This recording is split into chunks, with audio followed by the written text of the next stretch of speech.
ના બનાવવા નીકળ્યા આપણે ઊંધિયું અને પાછી પાવભાજી નો બની જાય. કામ પૂરું કર્યા પછી આજે આવ્યા છીએ. કાલે છે ઉત્તરાયણ એટલે આજે બધા લોકોનો એવો ભાવ હતો કે આજે આપણે ઊંધિયું બનાવીએ. અને આમ તો હું ઊંધિયા સ્પેશિયલિસ્ટ છું, પણ આવતા વર્ષે હું બનાવવાનો છું.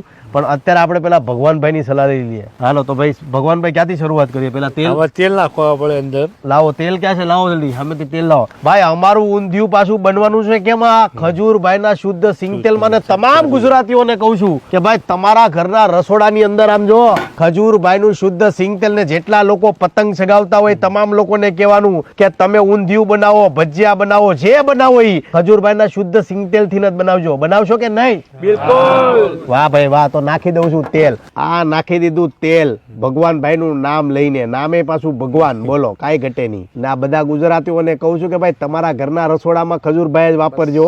હા બસ ઓકે. હાલો હવે મુઠ્ઠીમાં રહી નાખો. જીરું નાખું. નાખી દીધું આપણે જીરું ભાઈ. વરિયાળી નાખો. ચપટી વરિયાળી નાખવાની છે. વાહ. આ છે તમાલપત્ર ટેસ્ટ માટે, સુગંધ માટે. આ છે આદુ, લીલું લસણ છે અને લીમડો છે. આ ત્રણે ત્રણ જેવું વઘાર થાય એટલે નાખી દેવાનું. આ નાખી દીધું આપણે લીલું લસણ. લાવો બોલો હરલાવતું દેવું પડશે. લાવો જલ્દી.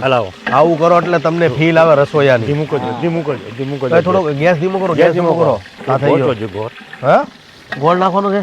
લાવો ભાઈ ઊંધિયું બનાવવા માટે નાખવાનો હવે થોડો ગોળ. અડધો નાખું ને બહુ ગળ્યું થઈ જાવ એટલે ઓછું. બરાબર. હવે ટામેટા અંદર નાખી દો. લાવો ટમેટા. ટામેટા ગરમ થઈને ઓગળે ને નાખા આપણે ટમેટા. જાની બહુ બસ બસ ઉત્તર ગુજરાતમાં આ ઊંધિયું ભૂકા કાઢી નાખશે. હવે આ મરચું મસાલા નાખશે. આ મરચું મસાલો આમાં શું છે? મરચું, દાણા જીરું, હળદર, મરચું, દાણા જીરું આખો બધો મસાલો મિક્સ કરીને નાખું છું. મરચા પછી હવે નાખશું આપણે મરચા. આ નાખી દેવાનો મરચા જેટલા ભાવે એટલા નાખવાના. હવે વટાણા, બીટ અને રતાળું. હવે નાખશું આપણે વટાણા, બીટ અને રતાળું. આપણે ઘઉંના લોટના લાડુ બનાવેલા પેલા એ મેથી નાખીને વળી. હવે રીંગણા બટેકા જે ફ્રાય કરેલા છે, આમ તો જેટલું શાકભાજી હતું એ બધું અમે પહેલેથી ફ્રાય કરી નાખ્યું હતું જેથી કરીને વાંધો ન આવે, નકર વાર લાગી જાય. એટલે હવે નાખશું આપણે રીંગણ અને બટેકા. બને છે ભાઈ ગરમા ગરમ ઊંધિયું. હો ભાઈ ઉત્તરાયણ સ્પેશિયલ, કાંઈ ઘટે નહીં. કાચા કેળા અને સુરતી પાપડી નાખી દઈએ અંદર. આખો ટેસ્ટ લાજવાબ થઈ જાય. ઓહો. હવે નાખશું આપણે શક્કરિયા અને શક્કરિયા રતાળું બે એક જ થાય ને? રતાળું અલગ આવે. હવે નાખશું આપણે શક્કરિયા અને રતાળું. વચ્ચે વચ્ચે થોડું પાણી નાખી દેવાનું. હો બસ ભગવાનભાઈ નું નામ લઈને.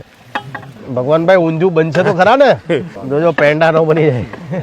અમારી વીરા તલાવડીની ફોજ તમારા સરપંચ ચંદ્રેશ સરપંચના સાનિધ્યમાં હર હંમેશ અમારી સાથે. જામફળ અને દ્રાક્ષ. ભાઈ આ ભગવાનભાઈનો હું વિરોધ કરું છું. વિરોધ કરવાનું કારણ એ છે કે ભાઈ ઊંધિયાની અંદર ઘણા લોકો નાખે છે, ઘણા લોકો નથી નાખતા. ઘણા લોકો જામફળ અને દ્રાક્ષ નાખે છે, પણ મારી પર્સનલ એવી ઈચ્છા છે કે ભાઈ ઊંધિયું બનાવતા હોય તો આ નો નખાય. એટલે અહીંયા આપણે ભગવાનભાઈનો વિરોધ કરશું. ભાઈ કરવો છે ને વિરોધ? બરાબર. ઊંધિયું અત્યારે બને છે જોરદાર, કાંઈ ઘટે નહીં એવું. હું તો ગમે શાક બનાવતો એટલે મારો પહેલો નિયમ એ તલ અને સિંગ લઈ આવવાનું નાખી જ દેવાનો. હા હિંગે નાખવી જરૂરી છે. હિંગ નાખો એટલે મહેશ દાદા જેવા પાદમ પાત કરે. ભગવાનભાઈ તેલ વધી નથી ગયું ને? હે સરપંચ? એટલું તો જોઈએ. ના પાછા જોજો હલાવતા હલાવતા ભાજી નો બની જાય. ના બનાવવા નીકળ્યા આપણે ઊંધિયું અને પાછી પાવભાજી નો બની જાય. હા રમે છે સરપંચ. અમારા ખજૂરભાઈ ના શુદ્ધ સિંગતેલ ની અંદર ઊંધિયું બનાવ્યું છે એટલે ગુજરાતની તમામ મારી માતાઓ, મારી બહેનોને કહીશ કે તમારા ઘરના રસોડાની અંદર ખજૂરભાઈ શુદ્ધ સિંગતેલ વાપરો, કારણ કે આ આપણું બ્રાન્ડ છે. ટેસ્ટ કરી લો. મીઠું ઓછું છે. મીઠું આપો. બહુ ટેસ્ટફુલ છે, બહુ જબરજસ્ત. મેં ટેસ્ટ કરું છું ઊંધિયું બન્યા પછી. બીજું ખાસ કે ઊંધિયું બન્યું અને અમારી જે કડિયાવની ટીમ છે એ આવી ગઈ. બતાવું તમને. અમારી 4-5 ટીમ છે, એમાંની એક ટીમ આવી ગઈ છે. ખાસ અમારો ઊંધિયાનો કાર્યક્રમ હતો એટલે હવે બધી ધીમે ધીમે અલગ અલગ ટીમો આવે છે. વાસદાથી ટીમ આવે છે એટલે મળીને ખાશું. બીજું આવો અહીંયા બની ગયું છે અમારું ઊંધિયું, અને આવું ઊંધિયું જીવનમાં બીજી વાર નહીં બને ભાઈ. શું કહો છો? એવું જોરદાર ઊંધિયું બનાવ્યું છે. અને 100% ગેરંટી મારીને કહું કે આ બધા લોકો મને પરાણે બોલાવશે પાછા કે ખજૂરભાઈ તમે ઊંધિયું બનાવો. ખરેખર ઊંધિયું એટલું જબરજસ્ત બન્યું છે એટલે બસ આજે કાંઈ ના ઘટે. આપણા ઊંધિયું આપણા ખજૂરભાઈ શુદ્ધ ગાડીના તેલની અંદર જ ઊંધિયું બને, બહુ સ્વાદિષ્ટ. કાલે ઉત્તરાયણની અંદર બધા જ પતંગ ચકાવતા રહો અને આપણા ઊંધિયું સિંગ તેલની અંદર બનાવીને બધા જ ઊંધિયાની અંદર બધા બનાવીને ખાઓ. ઊંધિયાની અંદર પણ એનો કહેવાનો ભાવ તમામ લોકોને કહું છું કે ભાઈ મકર સંક્રાંતિની સૌને હાર્દિક શુભકામનાઓ. ખૂબ આગળ વધો, ખૂબ પ્રગતિ કરો. ખજૂરભાઈની આખી ટીમ તમને ખૂબ શુભેચ્છાઓ પાઠવે છે. બીજું ખાસ કે પતંગ ચગાવો ના નથી, પણ પક્ષીઓનું પણ ખાસ ધ્યાન રાખો.